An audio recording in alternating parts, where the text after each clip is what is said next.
and you know the way to where I am going." Thomas said to him, "Lord, we do not know where you are going. How can we know the way?" Jesus said to him, "I am the way and the truth and the life. No one comes to the Father except through me. If you had known me, you would have known my Father also. From now on, you do know him and have seen him." Philip said to him, "Lord, show us the Father, and it is enough for us." Jesus said to him, "Have I been with you so long, and you still do not know me, Philip? Whoever has seen me has seen the Father. How can you say, 'Show us the Father'? Do you not believe that I am in the Father, and the Father is in me? The words that I say to you, I do not speak on my own authority, but the Father who dwells in me does his works. Believe me that I am in the Father, and the Father is in me, or else believe on account of the works themselves." This is the word of God.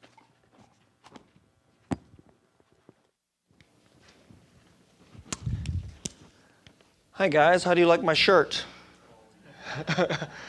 I know this isn't the way I normally dress. This is a shirt for the VBS volunteers this week, and I just wanted to wear it to honor them. It was an incredible VBS, and I grew up sometimes when inside the church people tended to think that the ministry for the kids was just a kids thing, instead of seeing that as really gloriously of the gospel. And it was an incredible ministry was happening here this week. It was even just our church. It was a Spectrum Church, which is, many of you know, is a predominantly Indian church. And so we had volunteers from them, their children. It was incredible. It was an incredible week of great blessing. So that's why I'm wearing this.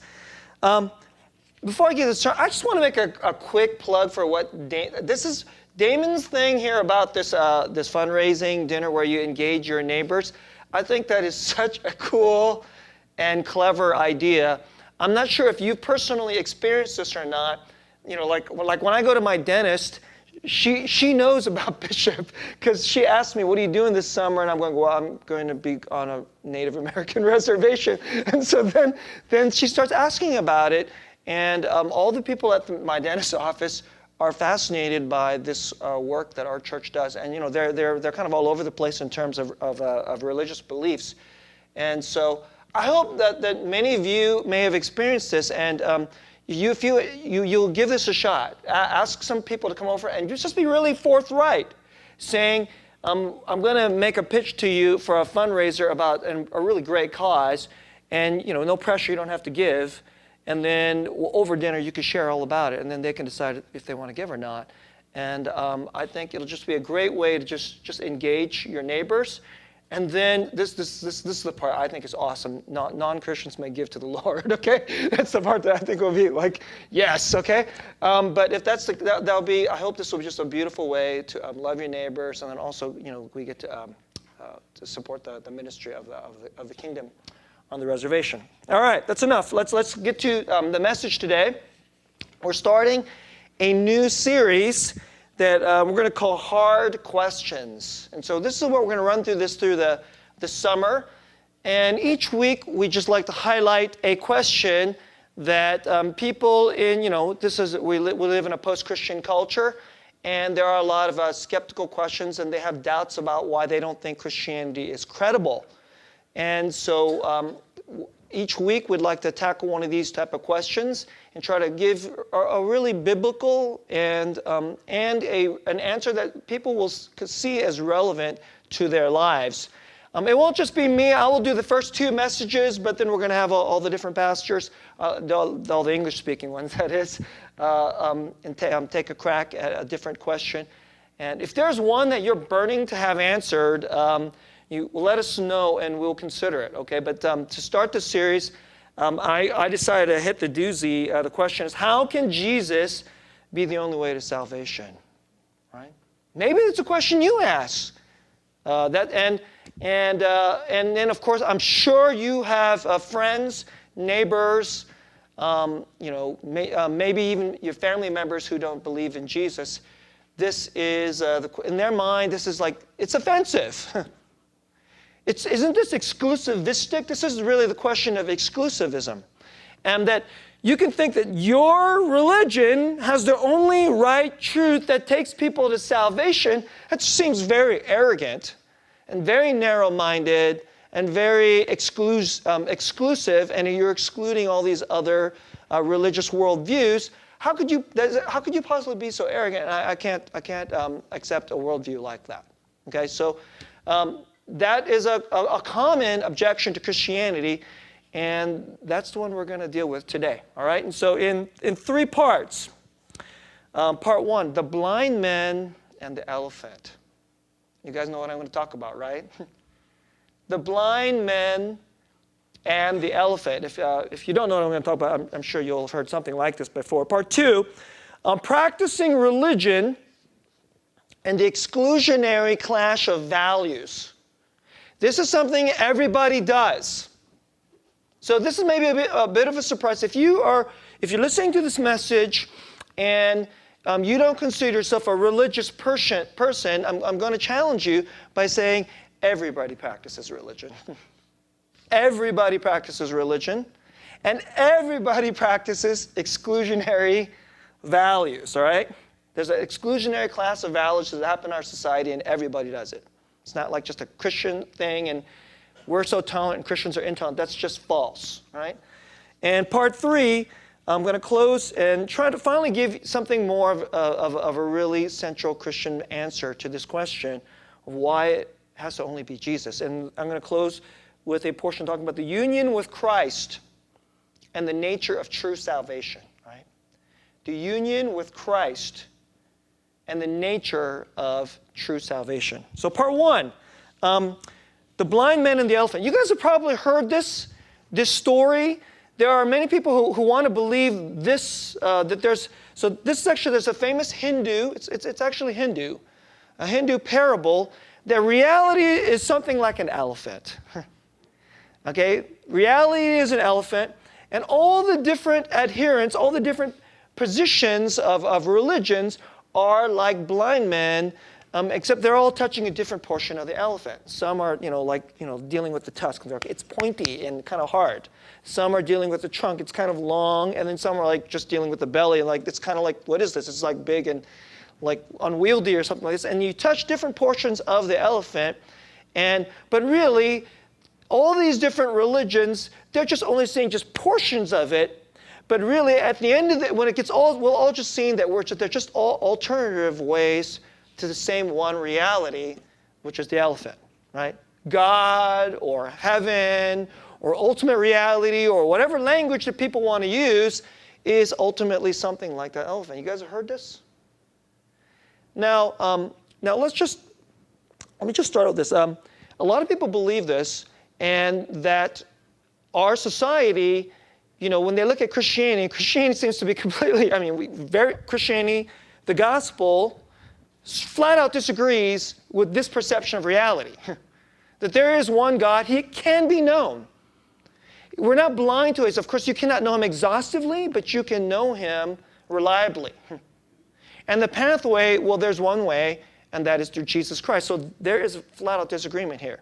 But let me just first grant, isn't that an attractive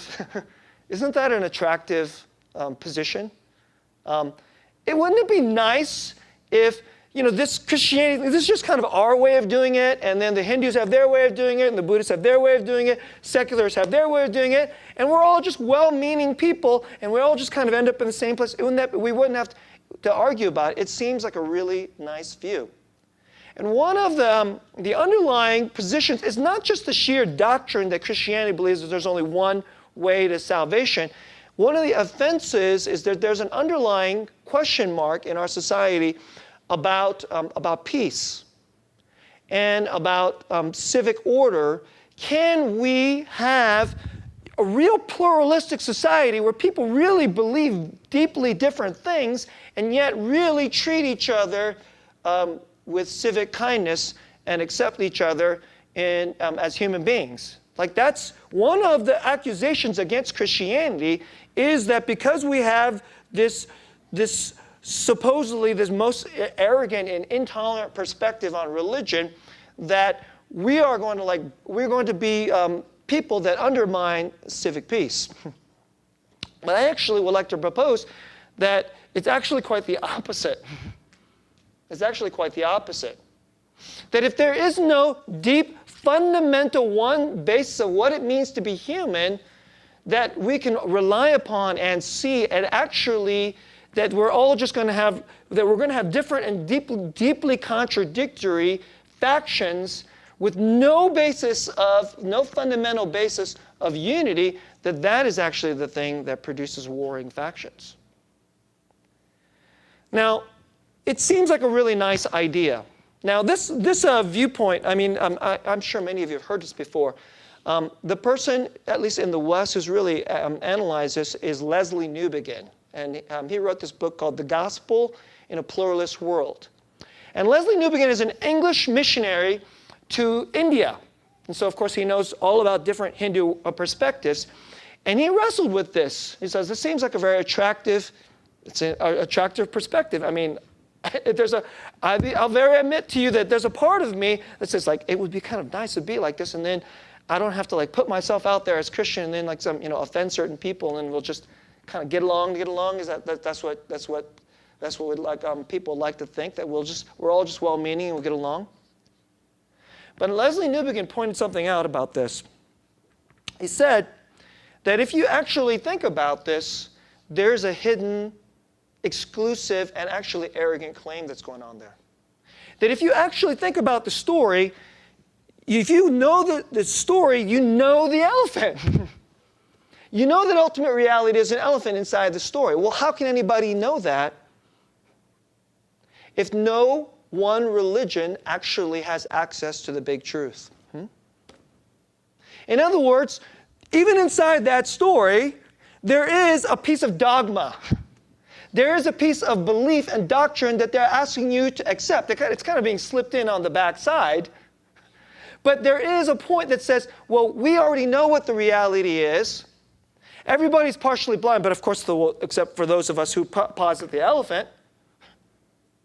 And really, so this perspective, it is, again, its own exclusionary religious viewpoint. And if you say this is the right one, and something like another viewpoint where it says this is the right pathway to God can't be accepted, it's actually just it's its own form of religious exclusion. You understand?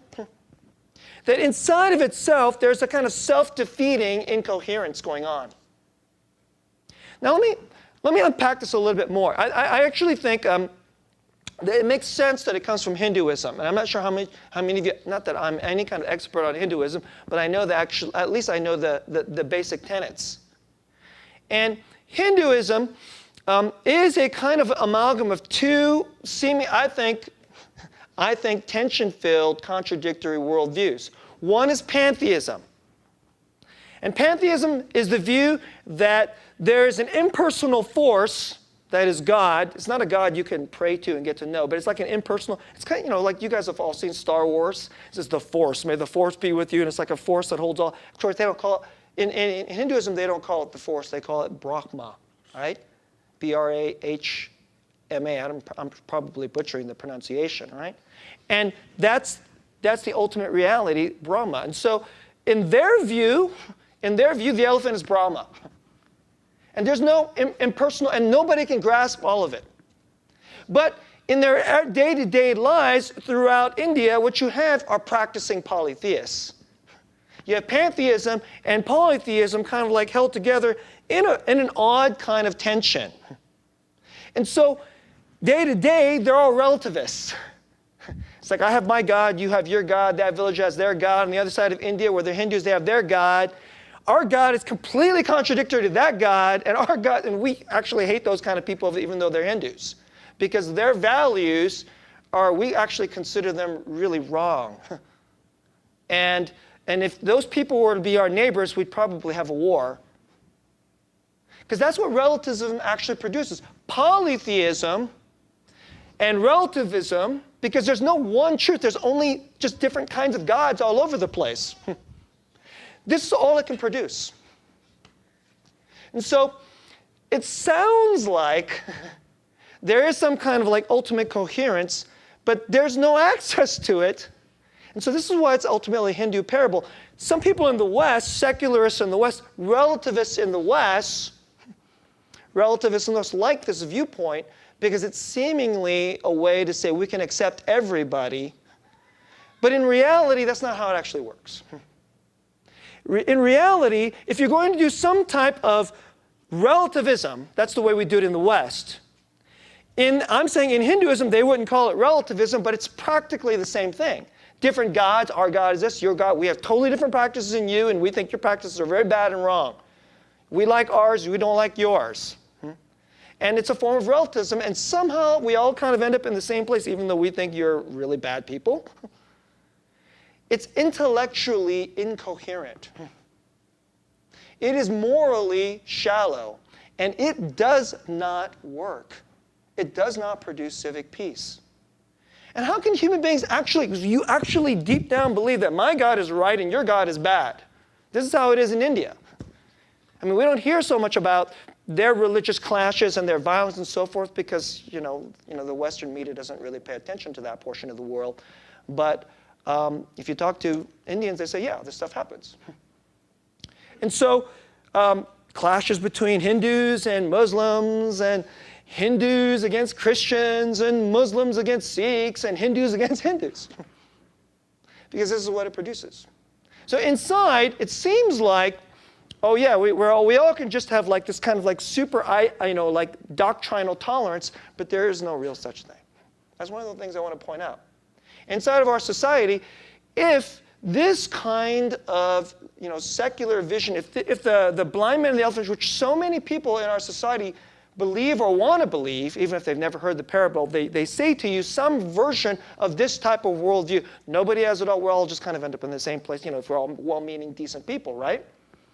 And in that version, if that was the case, then how come it's not producing something more peaceful in our society? Look at our society. Is this producing better peace in our society? There's unbelievable anger and violence and judgmentalism in our society across the board. And some of it, I think we should readily admit, some of it comes from Christians. But if this is where religion goes, it's one of the big critiques of religion, and I think it's a fair and good critique of religion. People in their deepest beliefs, because this is what we are as human beings. As human beings, we have to believe in something. And if we think the other person is wrong, we can't help but say, hey, we can't be with you, or we have to be against you. That is utterly normal. So that's part one. These are the deep problems in our society. How do we deal with this? Let me go to part two. Practicing religion and the exclusionary clash of values. A lot of people in our society think that only the religious people do this. And what I want to say in this second portion is, no, human beings do this. And all human beings are religious. Now, I got this,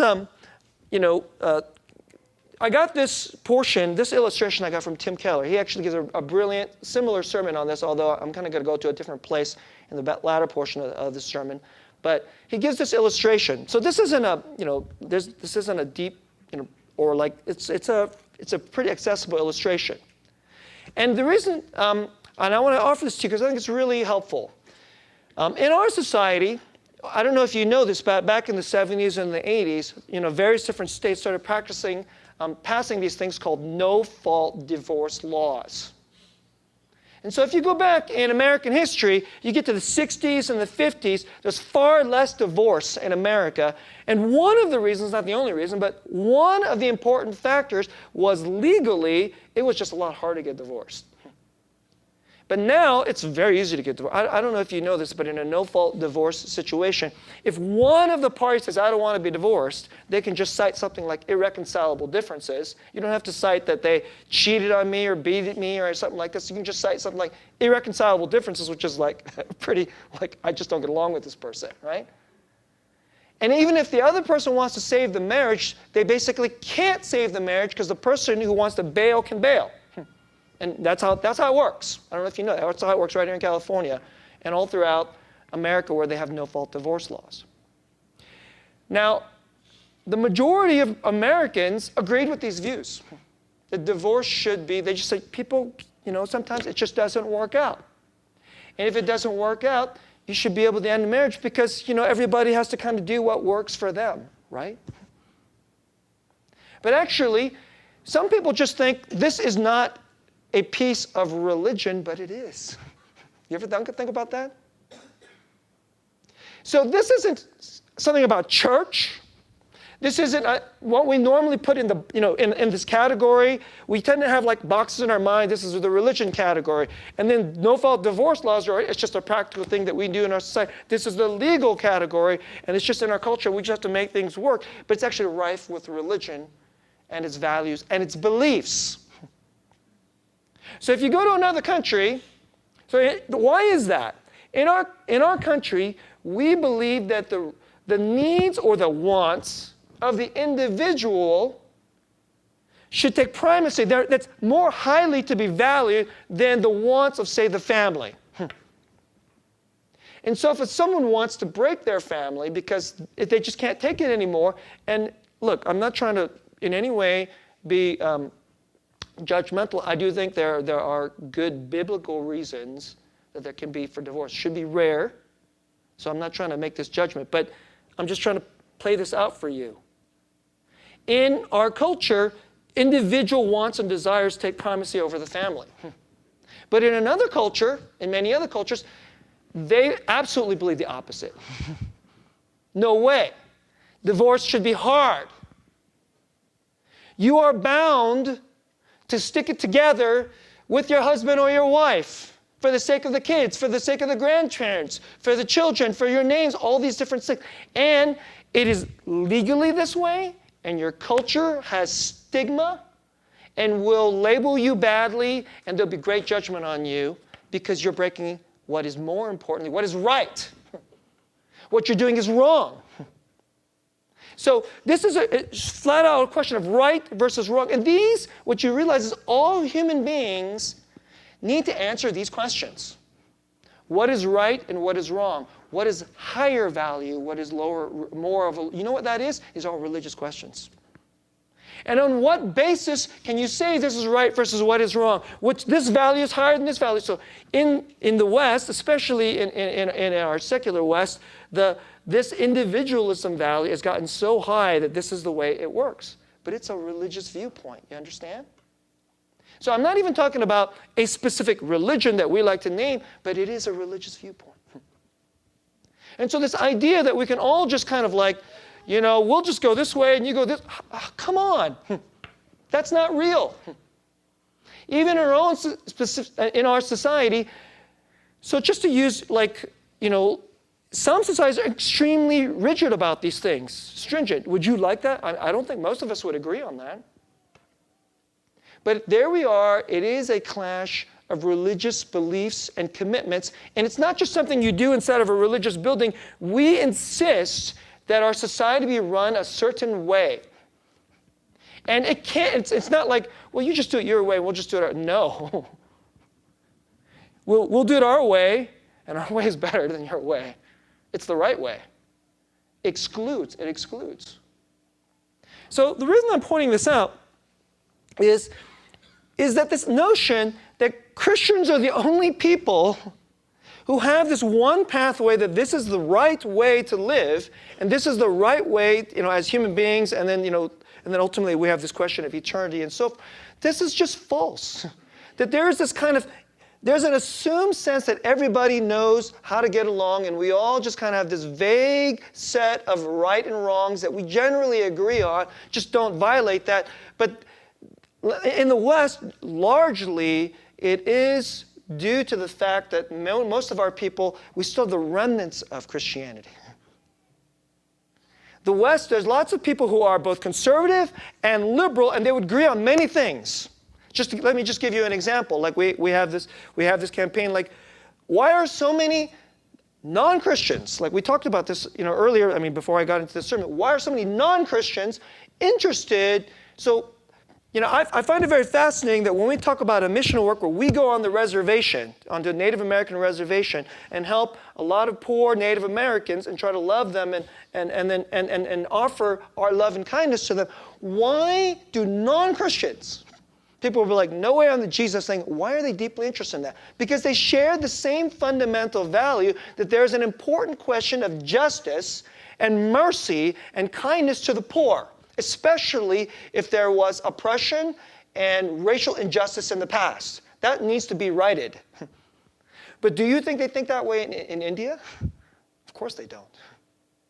In India, they have a caste system, and they think that if you end up in this bottom caste, you're literally you shouldn't be touched.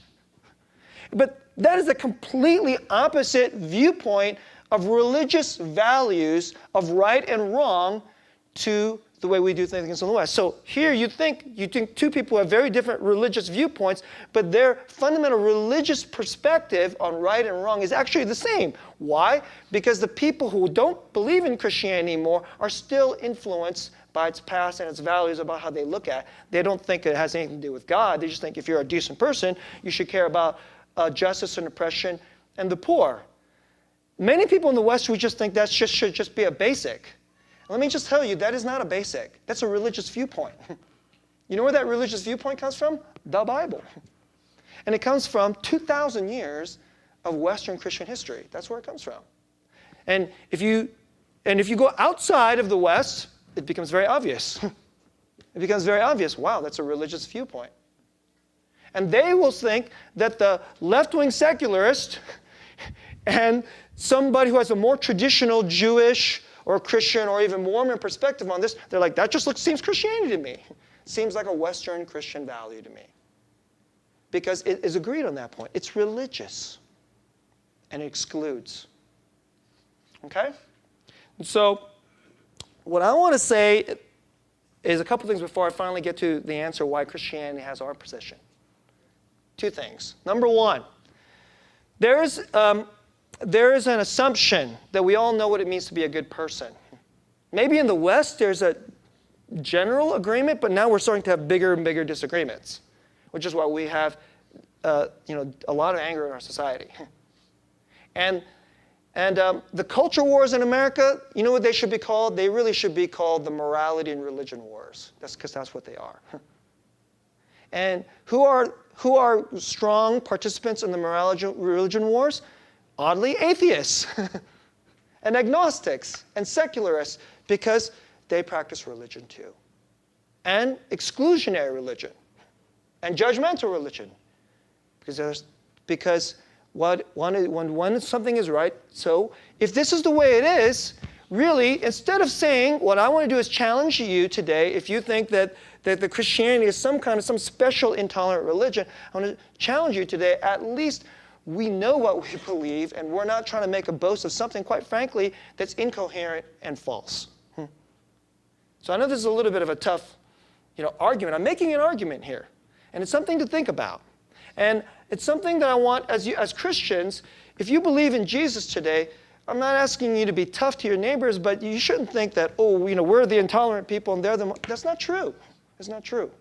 So I think everybody should get honest about what they believe. Our society actually, I think, has a hypocrisy and a dishonesty about what they believe. They think they're just good people, and everybody knows how to be good people. And then there's these religious people, and somehow they're exclusionary. I think that's just false and, quite frankly, hypocritical.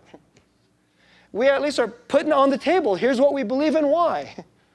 And I think they're not seeing the holes and blindnesses of their incoherence in their beliefs. And I want to press on that. At least know what you believe. Of course, you may disagree with Christianity. Fine. We're still going to treat you as good neighbors because guess what? Our God demands that of us. Calls us that way. Absolutely. And we know we're not better than you. We'll get to that in a moment. One other thing that I want to say before I get to close my message. There's an assumption in our society that everybody just knows how to be a good person. To a certain extent, it's not unreasonable. All human beings are made in the image of God. And what is right and good is written on our hearts. So you can go to India and you can act with humility, love, gentleness, kindness, and they'll go, that's good. Because we're all made in the image of God. In that sense, it's reasonable. But then there is a religious assumption, which is if we're all just good, then won't we all just kind of make it to the same place? We'll all just make it to heaven or wherever it is in the end. But how do you know that? How do you know that? And on whose standard of good? Though you think those people are racist, are they going to make it? You think those people care nothing about justice and oppression, are they going to make it? You're a stingy person. You didn't keep your promises to your wife. You were a bad parent. You were a polluter and not a good environmentalist. Are you going to make it? These are all clashes of values. And at the end of the day, there's this kind of like, what is being posited is actually a kind of legalism. That's really what is being assumed, that everybody believes in a legalism. That you just go be a good person according to your standards and then hopefully you'll make it. You'll be a good person according to your standards and hopefully you'll make it. But that's a form of legalism. But it's not going to work.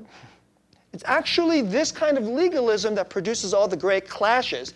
Because if you can do what's right and good and they can't, we can't help but look down on the people that they do. But actually, and here's where I'm going to get to what is at the core of Christianity. What Christianity teaches is actually very odd, which is that nobody can be good according to their standard, especially if their standard is high, and who wants to follow anybody who has a low standard? That seems just lame, right? That we all fail, and we don't know how to really love our neighbors. And most of us are filled with pride and judgmentalism. And that's what unleashes all this bad stuff in our society. We're all this way. But it's Christianity that fundamentally has a resource to undermine this, heal this, repent of this, and produce a different kind of way of being human. So let me close this message this way. Union with Christ and the nature of true salvation. It's Christianity that does not believe in legalism. In fact, it's Christianity that says, everybody else is trying to say, I will do X, Y, Z, and then I will kind of climb my ladder up to hopefully heaven or whatever happens after this, right? Everybody thinks that somehow you can kind of go do this thing, but Christianity says, nope. We're all in the same boat. Some of you are like F minus, minus, minus, and some are F minus, minus, minus, minus, minus, minus, okay? But we're all like, it's like go swim that ocean. Some of you get 2 miles out and drown, and some of us will get like 100 yards out and drown in the pathway of righteousness building. Let's look at this passage. Okay, finally, you're like, oh, you're going to preach the Bible, Pastor SooSang? All right. Yes. John 4. There's multiple passages I could have picked. Verse 6. So they asked this question. We don't know the way. And verse 6, Jesus says, I am the way, the truth, and the life. No one comes to the Father except through me. And then you have this discourse where, Phil goes, well, we don't know how to get to the Father. He's like saying, how can you say that? If you've seen me, you know God. Now, it's not to say that there's no difference between the Father and the Son. But the Son is the one who takes you and gives you the Father. And how? I want to offer you this. I know Christianity says that all the legalistic paths, so we all think we're going to find a way. We're going to find a way. Find a truth. Get a life. We're going to make this life. But Jesus says, no. It isn't you're going to get the way, and like the Buddhists have their way, and they're going to have the seculars have their truth, and that's how we even talk. You have your truth, I have my truth, which is all just another version of incoherent relativism, which causes violence and clash and judgmentalism. But it's only inside Christianity that says, actually, none of you can make it this way. None of you can make it this way. I'll have to come down. And God will have to come down to take you to God and offer you a path by grace. That He will heal the human condition. That He will heal not just the things that we do bad, our so-called sins, but our sins through the righteous way that we think that we're going to reach up and make it. And then judge other people because they don't do the same. And I want to offer you, to close this message, I want to offer you, there's a big clue in the human heart. If you look at people, this is absolutely universal. I don't think this is just a Christian claim.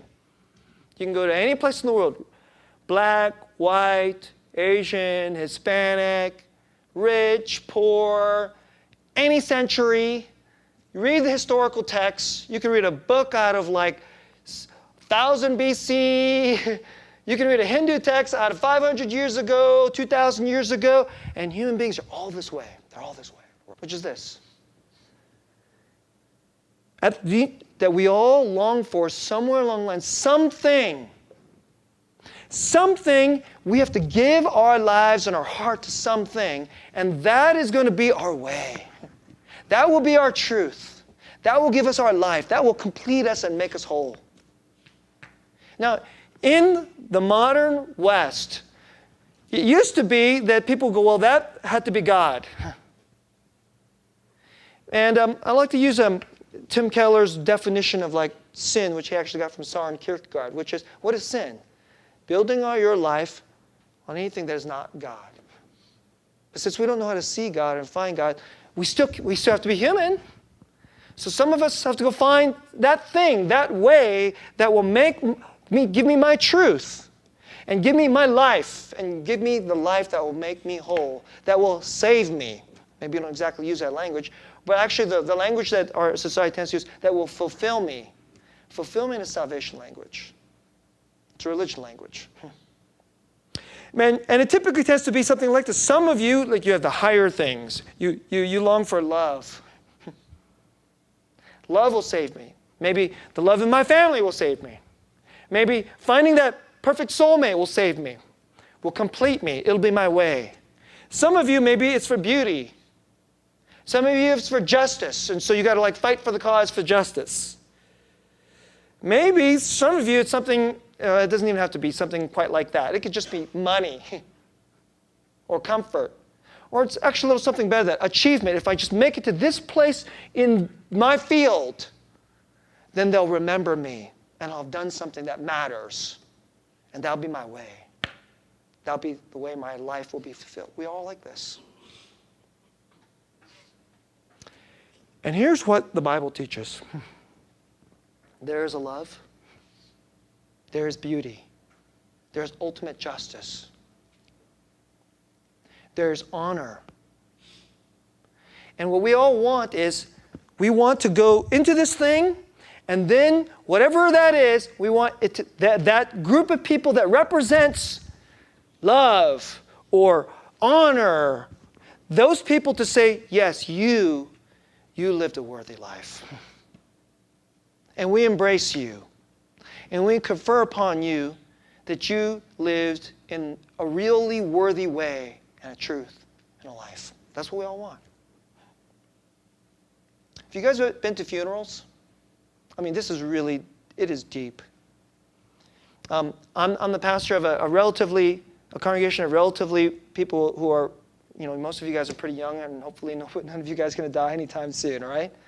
But we also partner with a congregation where there's a lot more elderly people. So I've gone to a lot of funerals and memorial services of relatives of yours to mourn with you. And it's always this way.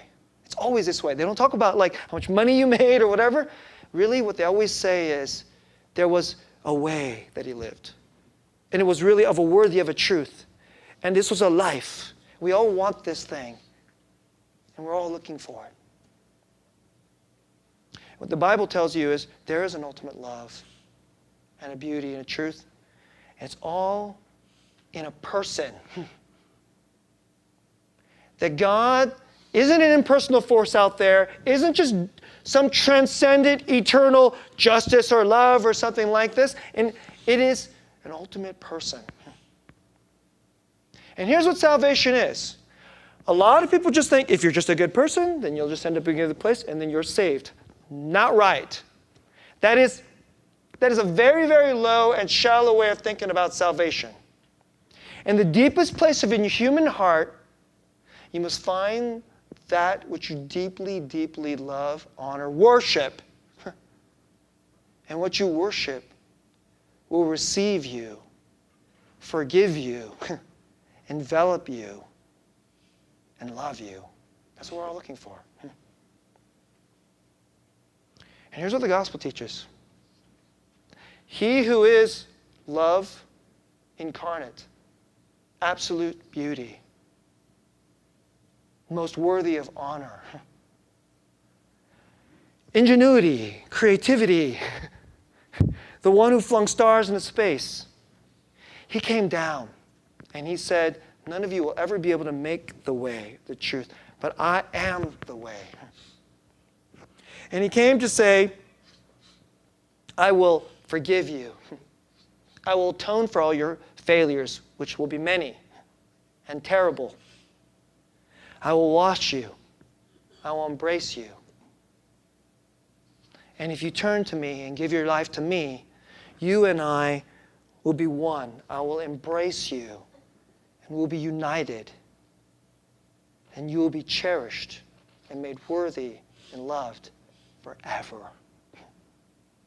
Then you will have fulfillment. You'll be made whole. What we call shalom. That's salvation. And let me say this to you. You're a person who doesn't yet quite convinced that Jesus is this person. I can understand. Here's what I want to say. Go out into the world and find a greater God. A God who will offer this to you. Every forgiveness, atonement, washing, acceptance, embrace, everything that your heart has ever been looking for a worthy life, it is in Christ. Because He isn't a way, He isn't a truth, He is the way. And only when you're fully, fully united to Him can you be made whole. Can you look for that? That's the God you're looking for. That's the standard of the real way that you can be made whole as a human being. If you can go find a better, greater God than that, more power to you. But I'll say to you, I don't think it exists. I don't even think there can be a greater God than Jesus.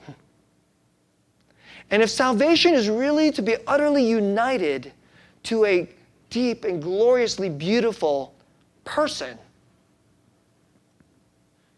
then how can it be anyway salvation is to be with a person?